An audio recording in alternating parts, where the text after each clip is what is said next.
is, yes, energy. Speaking of energy, si Mars, the planet of energy, kung di ako nagkakamali, will enter your sign this month.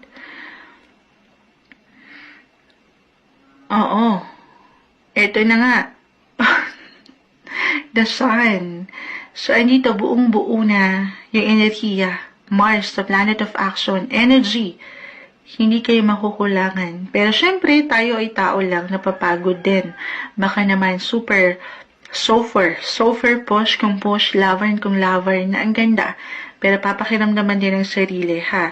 Bigyan mo rin ng limitasyon ang yung paggalaw dyan. Napapagod din tayo. Kasi inspired din nakikita ko rito para sa mga pagbabago, na baka hindi nyo masyado nang mapakiramdaman ang inyong mga sarili. Hindi po isang medical advisor si Moonchild.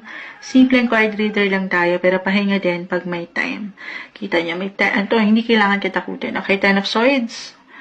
Parang draining, medyo painful ang ilang situation. Pero dahil nga dito yung energy, inspired kayo to take action sa relationship, sa inyong posisyon, baka yung kayo naman, makalimutan nyo. Okay? Yun lang naman. Meron kayong sapat aangat ng yung enerhiya para magampanan nyo yung ilang responsibilidad. Okay, gusto kong mag-add kasi